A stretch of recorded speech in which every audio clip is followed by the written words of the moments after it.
एकीकडे पुण्यामध्ये कोयता गँग आणि रस्त्यावरील वाढत्या गुन्हेगारीमुळे शांतताप्रिय पुण्याची ओळख आता वेशीवर टांगली आहे। बरं इतकंच नाही तर या गुन्हेगारांनी आता पोलिसांनाच आव्हान देण्यास सुरुवात केली आहे। एकीकडे गुन्हेगारी वाढत असताना दुसरीकडे वॉन्टेड आणि फरार आरोपींना जेरबंद करण्यात पोलिसांना यश मात्र येत नाहीये। पाहूयात। पुण्यात 2504 गुन्हेगार वॉन्टेड। रोज वाढतीये फरार आरोपींची संख्या।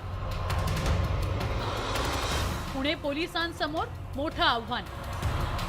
पुण्यात कोयता गँगनं धुमाकूळ घातला असतानाच आता आणखी एक धक्कादायक माहिती समोर आली आहे। पुणे पोलिसांच्या दप्तरी तब्बल 2500हून अधिक गुन्हेगार वॉन्टेड आहेत, तर 54 आरोपींना फरार घोषित करण्यात आलंय। या फरार आणि पाहिजे आरोपींचा ठावठिकाणा लागत नसताना वर्षागणिक त्यांची संख्या वाढतीये। विशेष म्हणजे यामध्ये गंभीर गुन्ह्यांची नोंद असलेल्या आरोपींचाही समावेश आहे। या पार्श्वभूमीवर पुणे पोलिसांनी विशेष मोहीम राबवत गुन्हेगार दत्तक घेऊन त्यांचा शोध सुरू केलाय। पुणे पोलिसांच्या झोननुसार ही आकडेवारी डोळ्यात अंजन घालणारी आहे। झोन 1 मध्ये फरार आरोपींची संख्या आहे 28, तर 321 वॉन्टेड आरोपी आहेत। झोन 2 मध्ये फरार आरोपी 1 तर वॉन्टेड 501। झोन 3 मध्ये फरार 7 तर वॉन्टेड आरोपींची संख्या 345। झोन 4 मध्ये फरार आरोपी 10 तर 426 वॉन्टेड आरोपी। झोन 5 मध्ये फरार 8 तर वॉन्टेड आरोपींची संख्या 608। एकूण फरार आरोपी 54 तर एकूण वॉन्टेड आरोपींची संख्या आहे 2504 इतकी।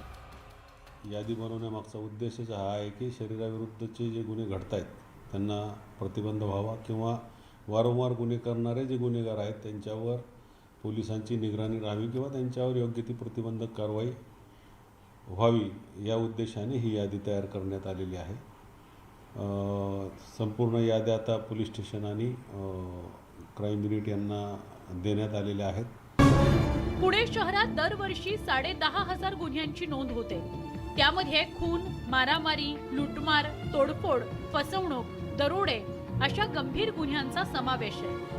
तर बलात्कार आणि विनयभंग यासारख्या महिला अत्याचाराच्या घटनाही वाढतातच आहे। मात्र घरफोडी आणि चोऱ्यांच्या गुन्ह्यांची उकल करण्यात पोलिसांना यश येताना दिसत नाही। रेकॉर्डवरील जे गुन्हेगार आहे शरीराविरुद्धचे असू द्या किंवा इतर गुन्हेगार असू द्या, तर त्यांचा या ठिकाणी आज आम्ही सर्व झोनमधील गुन्हेगार रेकॉर्डवरील गुन्हेगार बोलवले होते आणि मग त्याबद्दल कुठल्या पोलीस स्टेशनला तो गुन्हेगार हवा आहे का, कुठल्या गुन्ह्यात फरारी आहे का किंवा त्याच्यावर काही कारवाई करणे बाकी आहे काय आणि त्या गुन्हेगाराची माहिती इतर पोलीस स्टेशनच्या सुद्धा तपास पथकाला वगैरे व्हावी, गुन्हेगारी कमी व्हावी, नियंत्रणात यावी, हा त्यामागचा उद्देश आहे।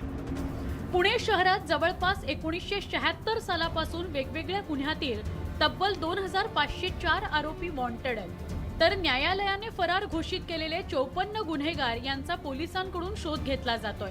त्यासाठीच पोलिसांनी आरोपी दत्तक योजना सुरू केली असली तरी तिला कितपत यश येतंय हेही बघावं लागेल। व्हिडिओ जर्नलिस्ट गणेश कदमसह वैभव सोनवणे, न्यूज 18 लोकमत, पुणे।